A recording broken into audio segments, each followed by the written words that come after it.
ابھی پچھلے دنوں 2023 کے الیکشن کے حوالے سے میں نے کچھ گزارشات آپ حضرات کے سامنے رکھی تھیں۔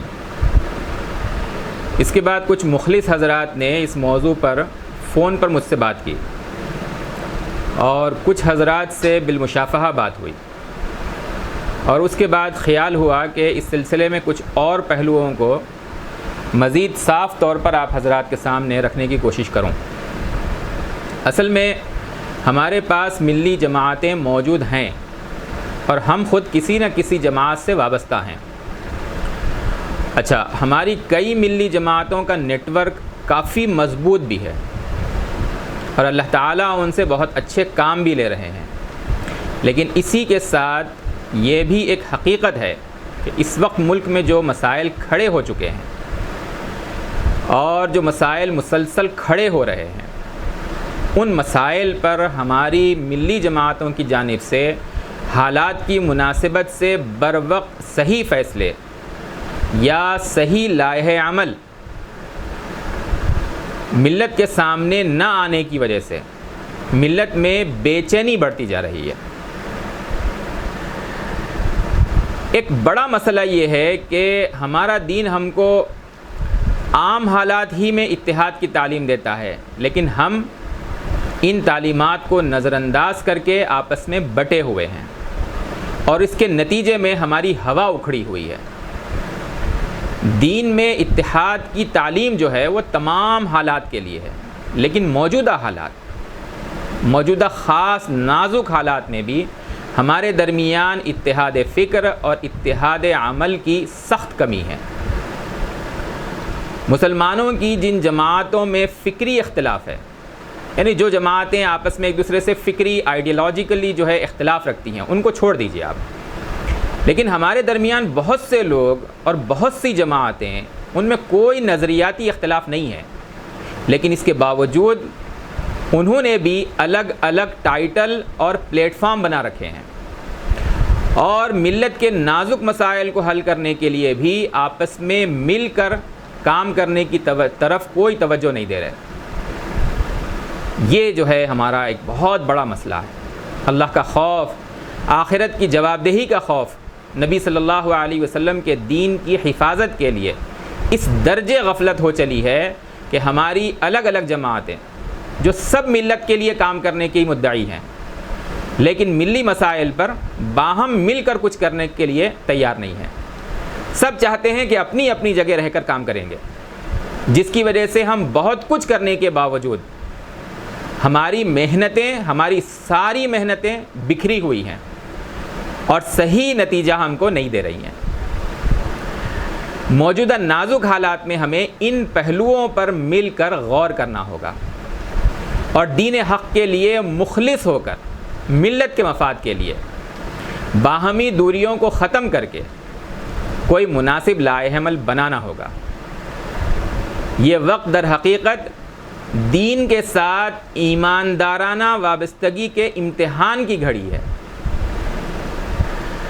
بعض لوگ یہ کہتے ہیں کہ ہمارے پاس متحدہ پلیٹ فارم تو ہے، تو پھر ایک اور پلیٹ فارم کا کیا مطلب؟ دیکھیے، اس حقیقت کو بہت اچھی طرح سمجھ لیجئے۔ یہی مسائل میں ہم جو ہے الجھنے کی وجہ سے کوئی صحیح لائحہ عمل ہم نہیں بنا پا رہے ہیں۔ اس پہلو پر غور کرنے کی ضرورت ہے کہ جو ہمارے متحدہ پلیٹ فارم ہیں، ان سے ہمیں کیا راحت مل رہی ہے۔ مثلا ہمارے یہاں مسلم پرسنل لاء بورڈ کا پلیٹ فارم ایک متحدہ پلیٹ فارم ہے، اور الحمدللہ اس گئے گزرے دور میں بھی یہ پلیٹ فارم ملت کا ایک سرمایہ ہے، لیکن یہ غور کرنے کی ضرورت ہے کہ اس پلیٹ فارم پر ملت کے بہت سے اجتماعی اور ملی مسائل پر غور ہی نہیں ہوتا، یا آپ کہہ لیجئے کہ ان کے مقاصد میں وہ نہیں ہیں، دائرہ کار میں وہ نہیں ہیں، لیکن یہ اپنی جگہ حقیقت ہے کہ بہت سے اجتماعی اور ملی مسائل پر اس پلیٹ فارم پر کوئی غور ہی نہیں ہوتا۔ مثال کے طور پر ریاستوں، صوبوں کے سیاسی مسائل، مرکز کی بات نہیں کر رہے ہیں ہم، اسٹیٹس جو ہمارے صوبے جات ہیں، ریاستیں ہیں، ان کے کیا سیاسی مسائل ہیں، ان کا حل کیا ہے، مسائل کے حل کے لیے لائحہ عمل کیا ہو، اس پلیٹ فارم کا پرسنل لاء بورڈ کے پلیٹ فارم کا یہ موضوع ہی نہیں ہے۔ اس لیے صاف سمجھ لینا چاہیے کہ جب وہاں اس ضرورت پر بات ہی نہیں ہوتی ہے تو پھر وہاں سے اس ضرورت پر مناسب لائحہ عمل کا تقاضا ہی نہیں کیا جا سکتا اور نہ ان سے کوئی امید رکھی جا سکتی ہے اس بارے میں۔ تو مسئلہ وہی ہے کہ ملت کے اس طرح کے جو نازک اجتماعی مسائل ہیں ان پر مل کر غور و فکر کرنے اور مل کر ان کا حل نکالنے کے لیے ملی سطح پر، علاقائی سطحوں پر متحدہ پلیٹ فارم ہمارے یہاں نہیں ہے۔ اس کو بنانے کی سخت ضرورت ہے۔ ہمیں ایسے پلیٹ فارم کی ضرورت ہے جہاں ہم سب مل کر ملی مسائل پر غور و فکر کے لیے جمع ہوں، ان کا حل نکال سکیں۔ بار بار اس بات کو سمجھنے کی ضرورت ہے کہ یہ پلیٹ فارم سب کو جمع کرنے والا ہو۔ کسی کو لے لیں، کسی کو چھوڑ دیں تو حالات میں کسی تبدیلی کی امید نہیں رکھی جا سکتی، ورنہ بکھرے ہوئے انداز میں تو ہم اب بھی کام کر رہے ہیں، اور اس کا جو بھی نتیجہ نکل رہا ہے، بکھرے ہوئے انداز میں کام کرنے کا جو نتیجہ نکل رہا ہے وہ ہمارے سامنے ہے، بالکل واضح ہے ہمارے سامنے۔ اچھا، ایک متحدہ پلیٹ فارم کا مطلب کیا ہے؟ یہ تو بالکل نہیں ہے کہ کوئی نئی جماعت جو ہے وہ کھڑی کر دی جائے، اس کا خیال نہیں پیش کیا جا رہا، قطعی نہیں، کوئی نئی جماعت بالکل نہیں، بلکہ اس وقت اس بات کی سخت ضرورت ہے کہ نئی جماعتوں اور تنظیموں کے خیال سے بھی امت کو بچایا جائے۔ پھر سوال یہ ہے کہ پھر کیا کیا جائے؟ یہ متحدہ پلیٹ فارم کے وجود میں آنے کی صورت کیا ہوگی؟ اس کے لیے ایک محفوظ طریقہ یہ ہو سکتا ہے کہ ہماری پہلے سے جو ملی جماعتیں موجود ہیں، جن سے ہماری ملت وابستہ ہے، ملت کے الگ الگ طبقات وابستہ ہیں، انہی کا، ان تمام ملی جماعتوں کا ایک متحرک، فعال، شورائی پلیٹ فارم بنایا جائے، اور ملت کے جو نازک مسائل ہیں جو اس وقت کھڑے ہو چکے ہیں ان کے بارے میں، ان تمام مسائل کے بارے میں آزادانہ طور پر اس پلیٹ فارم پر مشاورت ہو، اور اس پلیٹ فارم سے ان مسائل کے حل کے لیے ایک مضبوط لائحہ عمل بنایا جائے۔ یہ بظاہر ایک بہت مشکل چیز ہے، ماضی میں ہم نے اس طرح کی کوششیں کی ہیں، لیکن اس میں بھانت بھانت کے تجربے ہوئے ہم سے۔ بہت سے لوگ صاف کہہ دیتے ہیں کہ بھائی ہم فلاں کے ساتھ نہیں بیٹھیں گے۔ میں نے خود سنا ہے اس طرح کی باتوں کو، اس طرح کی ہم نے علماء کے ساتھ جو ہے جو کوششیں کی ہیں، بعض اصحاب سے ہم نے ملاقاتیں کی اس کے لیے ماضی میں، تو کہا گیا کہ فلاں کے ساتھ ہم نہیں بیٹھیں گے، کسی نے کہا کہ فلاں شامل ہو تو ہم شامل نہیں ہوں گے۔ اسی منفی رویے کی اصلاح پر اس وقت توجہ دینے کی ضرورت ہے۔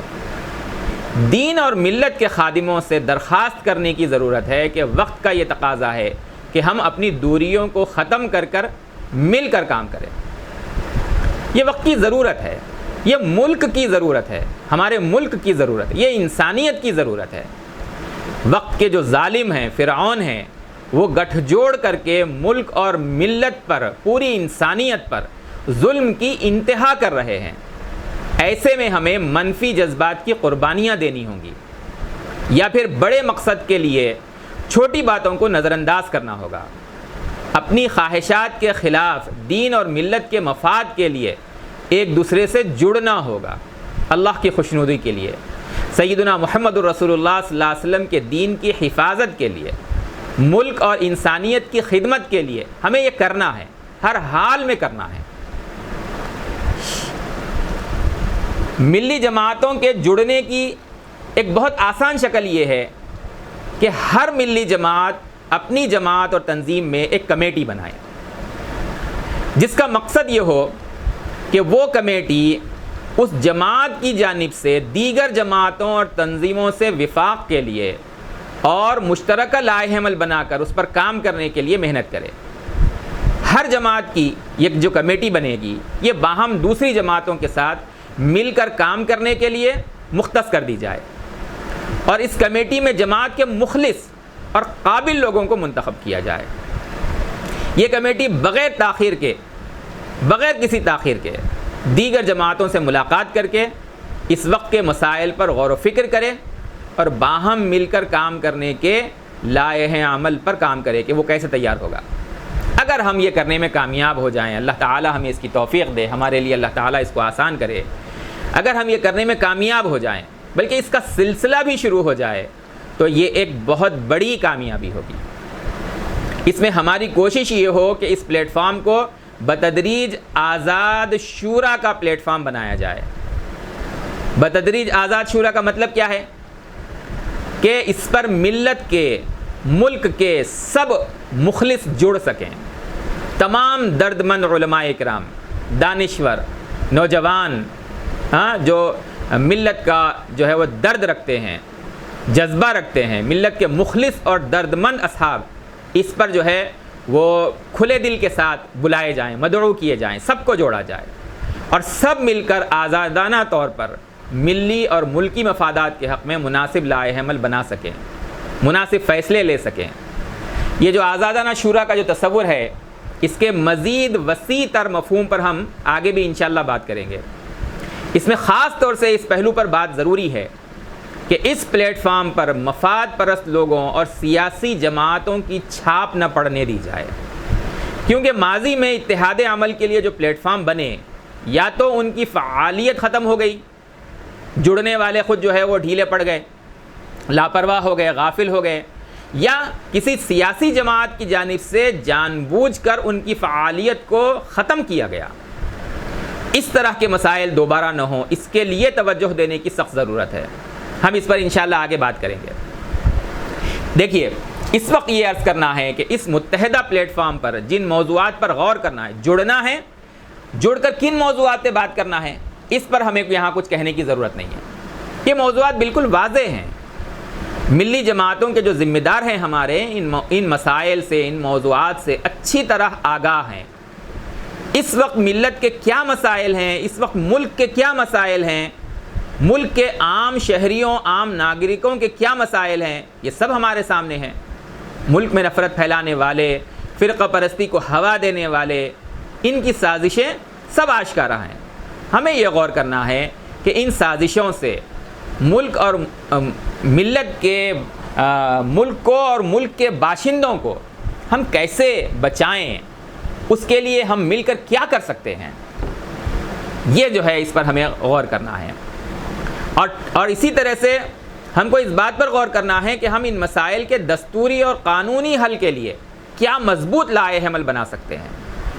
اس سے پہلے میں نے جو پچھلی گفتگو میں اگلے الیکشن کے حوالے سے جو بات میں نے کہی تھی، وہ موضوع بھی جو ہے اس مشترکہ اور متحدہ پلیٹ فارم کا ایک کام ہو سکتا ہے، لیکن اصل مقصد یہی ہے کہ ملک اور ملت کے تمام نازک مسائل پر مناسب لائحہ عمل بنا کر متحدہ عمل کے لیے محنت کرنا، وہ اصل مقصد ہے۔ دیکھیے، یہ ایک بنیادی خاکہ ہے، ٹھیک ہے، ہمیں اس پر بلا تاخیر کام کرنے کی ضرورت ہے، لیکن ہم سب جانتے ہیں کہ محض اس مشورے سے کام شروع ہو جائے گا، یہ ضروری نہیں ہے۔ ضرورت پھر کس بات کی ہے؟ ضرورت اس بات کی ہے کہ سب سے پہلے جو مخلص اور دردمند لوگ ہیں، جو اس فکر کو سمجھتے ہیں، اس فکر سے ہم آہنگی رکھتے ہیں، وہ مل بیٹھیں، آپس میں مل کر جو ہے اس کے بعد میں ملی جماعتوں اور تنظیموں کے ذمہ داروں سے اور ان کے بڑوں سے جو ہے وہ ملاقات کی جائے، اور اس فکر کے اوپر انہیں جو ہے آمادہ کیا جائے، تیار کیا جائے۔ بار بار ملی رہنماؤں سے ہم ملاقات کریں، ملیں، اور اس مقصد سے انہیں جمع کرنے کی کوشش کریں۔ آج جو ہے ایسے مخلص اور دردمند لوگوں کی ضرورت ہے۔ انہیں چاہیے کہ اس مقصد کو اوڑھنا بچھونا بنائیں۔ بہت سارے لوگ جو ہے کام کر رہے ہیں اپنی اپنی جماعتوں اور تنظیموں کے اندر، ان کے مقاصد بنے ہوئے ہیں، طریقہ کار بنے ہوئے ہیں، کاموں میں وہ الجھے ہوئے ہیں۔ ہم نے کہہ تو دیا کہ بھائی ہر ملی جماعت ایک جو ہے وہ اپنی کمیٹی بنائے، اور اس مقصد کے لیے کہ اس کو دوسروں سے جڑنا ہے، وہ اپنے ساتھیوں کو، اپنے کارکنان کو متحرک کرے۔ لیکن یہ ایک مشورہ ہے، اس پر عمل ہوگا یا نہیں ہوگا، اس کے لیے ہمیں جو ہے ان سے ملاقات کرنی ہے۔ ان ملاقاتوں کے لیے ہمیں جو ہے کچھ دنوں کے لیے وقف ہونا ہوگا، بے لوث ہو کر اس کام کو انجام دینے کی کوشش کرنی ہوگی، جو حضرات اس عظیم مقصد کے لیے متحرک ہونا چاہتے ہیں۔ دیکھیے، بہت سارے مقاصد ایسے ہیں۔ آج کل ایک بہت بڑا مقصد کیا بن گیا ہے؟ خدمت خلق۔ اسلام کے اندر جو خدمت خلق کا تصور دیا گیا ہے، وہ جو ہے آپ جو ملک کے ہمارے برادران وطن ہیں ان کے ساتھ جو ہے اچھا برتاؤ کیا جائے، ان کی خدمت کی جائے، اسی سے سارے ہمارے مسائل حل ہو جائیں گے۔ یہ جو ہے ایک خوش گمانی ہے۔ نبی صلی اللہ علیہ وسلم کی سیرت سے، صحابہ کرام رضوان اللہ علیہم اجمعین کی سیرت سے، قرآن مجید کی تعلیمات سے اس کا کوئی تعلق نہیں ہے۔ ہمیں جو ہے ہمہ جہتی محنت کرنی ہے، اور اس کے لیے اس وقت سب کو جوڑ کر مل کر جو مسائل ہیں اصل ان کا کیا حل ہے، اس کے لیے مضبوط لائحہ عمل بنانے کی ضرورت ہے۔ ہمارے جو درد مند حضرات اس فکر کو سمجھ سکتے ہیں ان سے درخواست ہے کہ وہ اس مقصد سے جڑیں، اس کام کے لیے آگے آئیں۔